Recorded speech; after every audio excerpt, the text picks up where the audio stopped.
เมื่อสุนเขาในตอนนั้นได้ก็ติย้อนมาลัดเกี่ยวกับลองนกหวยหืมนั้นก็นกมวยนะครับเนาะพาได้ก็เจมส์เล็กตัวใหญ่ซับซบมาว่านกหวยนี่แหละติย้อนลัดว่านกหวยเนี่ยก่อนค่ะเนาะติเนื้อเค็มในสังเกตว่าพี่น้องค่ะถึงซึ่งหือเนี่ยก็มาคอมเมนต์ลัดอะไรอยู่ค่ะพอมือว่ามือซึ่งในกวนเลนให้ในส่วนเหี่ยวก็กวนหญ้าหางนกหวยมาหางลีนะคะนะนำก้อนน้ำอันนี้ก็หางลีนะครับเนาะก็เพื่อเป็นข้าวฝนในเหลืองให้ได้ก่อนโหได้ก็ว่าอีกเนื้อหางนกหวยในเสในขึ้นเข่ามาตัวใดแค่ในพี่น้องค่ะก็บอกว่าหางนกหวยใน มันมีตัวอักษรมันมีข้อความตัดได้ลาเท่าค่านำหน้าในค่ะเนาะอิงเนอพอเจอในเหวเลยในที่ย้อนมาต่อได้แค่นี้พี่น้องขายามยินแม่นเจิงพองค่ะนกหวยหืมนั้นนกหมวยในมันไกลออกต้องเจอเหลือพองในค่ะเนาะก็คามาด้วยเปิงเป็นมันแต่กว่าเฮาคาไปเอาตอนสอนที่เขาค่ะนะเฮามาด้วยเปิงเป็นอันเขาเฮ็ดทางก่อนค่ะนะทางนกหวยในครับว่ากำปานนำในที่เป็นตูปอก็อ่อนเฮ็ดนะครับว่านะ ตูโปเจ้าในสังสือว่าเขาถึงมาปานอันเขาคือจอมพอกนั่นก็ปานอันเขาคือแต่นาเฮิรนในจึงในครับว่านะเขาเตเฮ็ดห้างนี่ค่ะเขาเตก็เฮ็ดห้างแคมๆเรียบๆเหี่ยวก็หยอกหลอกเอาใจสาวๆเขามาตุ้ยนั่นค่ะนะแต่ก็ว่าเมื่อเขาเฮ็ดห้างนั่นนี่จึงนี่ครับว่าเขาเฮ็ดถึงแล้วเนี่ยเขาได้มีอยู่สามเปิงนี่ค่ะหนึ่งได้ก็จันเตอสุดนั่นค่ะเนาะ หางมันในเขาได้เฮ็ดปืนมันปืนฐานมันอ่อนตั้งนั่นน่ะปืนเงาปืนขามมันอ่อนตั้งนั่นค่ะเนาะfoundation นั่นค่ะเนาะเตเอาไม้อ่อนเนี่ยเพิงอ่อนเนี่ยมาเฮ็ดขึ้นลาบมันอ่อนตั้งแล้วก็จั่งใดมาเฮ็ดตรงวงตรงม่วนมันนี่ค่ะเนาะเฮ็ดห่างๆนั่นกำเนิดสุดก็จั่งใดเป็นอันมุ่งมันให้ได้ค่ะนะอันนี้เป็น step by step อันเขาเฮ็ดนั่นค่ะเนาะแล้วก็เมื่อเขาสานนั่นน่ะจึงใน กึ่งตั้งว่าเปิ้นยองอ้ำเขาว่าเป็น engineer ลงนี่ค่ะเนาะพี่น้องค่ะก็เพราะว่านกเวยจังได๋ๆเพราะว่าเขาเฮ็ดทางได้จึงอันเขามาสานอันเขามาซอยเฮ็ดเป็นทางเขามาเฮ็ดเป็นเรือนเขามานั่นได้จึงพอเราเอาหมักตากวนเราธรรมดาให้กัดตุ้ยนี่จึงมันเหมือนว่าสิเกาะๆมันเหมือนกวนสิเกาะๆมาซอยเฮ็ด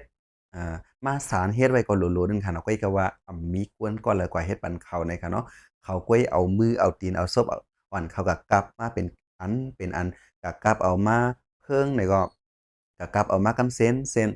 แต่ว่าผือไม้ผือตอกนั่นก็คือเห็นอันนี้ก็เขาก็เอามากำเส้นๆให้นี่ค่ะนะอันนี้ที่เรียกว่าเขาเป็นคืออัน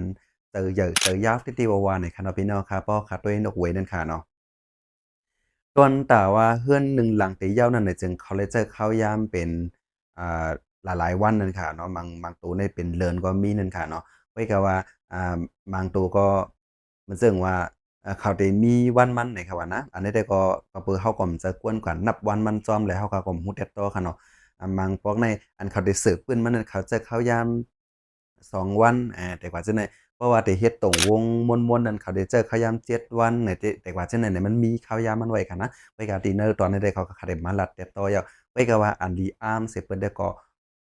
เขาในมีป้ายว่วนอันคึกตอนและมีเจออันเปิ้นฮ้องขัน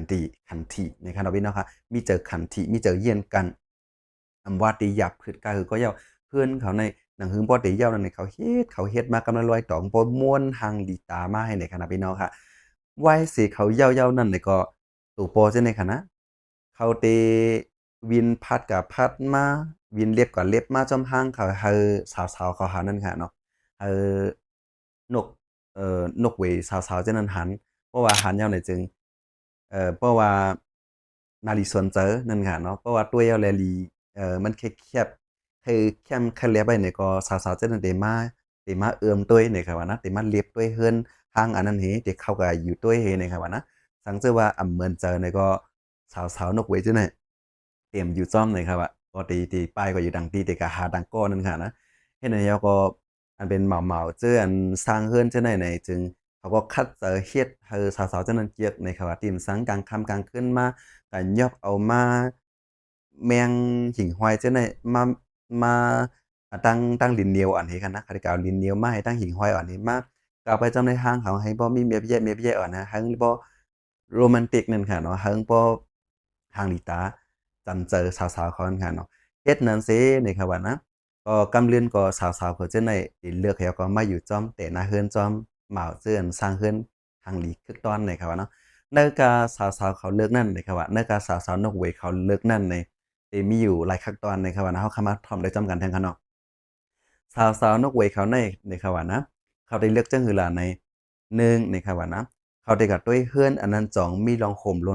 มลมตอนตากเขานะครับว่าเขาได้ว่นว่าเฮือนหลังในน่ะสังสิว่ากัดด้วยเอาในกัดตี้กัดต่อยด้วยเอาอะไรมันเคยยุงไว้นะครับว่าเนาะเฮือนในเคยมีแปลนไว้มีเซียนอ่อนแปลนไว้ในก็เขาได้อยู่อะนะสาวๆเพิ่นน่ะเรียกว่าขี้เสร็จจ้ะค่ะนี่ เพราะว่าเพราะว่ามีเซียนมันเปลี่ยนอีนี่เขาบอกว่ามันบ่ครึงค่ำหรือมันบ่แก่นแข็งหรือแหลมพัดอยู่นึงเนี่ยเพราะลมมาปัดมาใน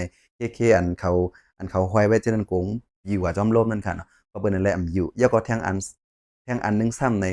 ด้วยว่ามันอยู่สูงบ่กะหือนี่ครับว่านะหางนกหมวยหางนกเหวยอันนี้มันได้อยู่สูงบ่กะหือบางตัวนั่นน่ะพี่น้องครับด้วยแล้วหางนกเหวยนี่มันต้อนอยู่แต้มๆขนาดที่อยู่จอมปลายบักเป้าอยู่จอมปลายอันสูงๆสุดนั่นน่ะว่า ที่เราซุงก็เฮ็ดกันนั้นสาวนกเวยเขาเกียกหนาวเขาอะนะก็เป็นนั้นสังเกตว่าอยู่สูงเฮียงแลสาวๆเขาซ้ำเลิกลาในจังได๋ก็เปื่อว่ามันได้เฮ็ดให้ตูมันซึ่งตัวอันเป็นเพศของเขาเนาะมันซึ่งว่าหุ้งว่างูว่าแมงอันมีก้องว่าจังได๋ตอนใดก็อยู่ที่เนอตอนใดก็อยู่ที่เนอห้างเขาไอ้ซักกินไข่เขาว่าสังหารน่ะจังได๋สู้เป็นแล้วเขาก็เลิกจึงนั้นนะครับว่านะก็เปิ้นนั่นแหละเหมาๆซื่ออันสร้างเรือนนกเหวยเนี่ยซึ่งเขาก็เฮ็ดสูงๆยอดแทงอันน่ะแทงคองค่ะยอก็เขาได้ตุ้ยว่ามุ่งหอเรือนที่ละนำในเขาว่านะหวังว่าได้ห้างนกเหวยที่ละนำนี่ก็สาวๆเพิ่นได้เลือกที่นั้นครับว่าเฮ็ดสังแลซ้ำเลือกที่อันมีตรงวงนำขนาดในจึงในสาวๆเขาจะได้ว้วนว่าเพราะว่ามีห้างนกเหวยนำเนี่ยก็ปองว่าเอ็นเฮียงเฮาเยอะเพราะว่าเอ็นเฮียงเฮาเยอะเนี่ยก็ปองว่าพี่เขียนเตมาอันพี่เขียนอันเดมาจำเฮานั่นน่ะจึง ก็อำฮัดมานั่นค่ะเนาะเปิงหลวงแต่ก็หันห้างนกเหมยก็พี่เขียนซึ่งว่าฮุงห้ายสังหามาหันโอ้อินแฮงเขาเยอะนำฮัดกว่าในแต่กว่าจังไหนหวังว่าได้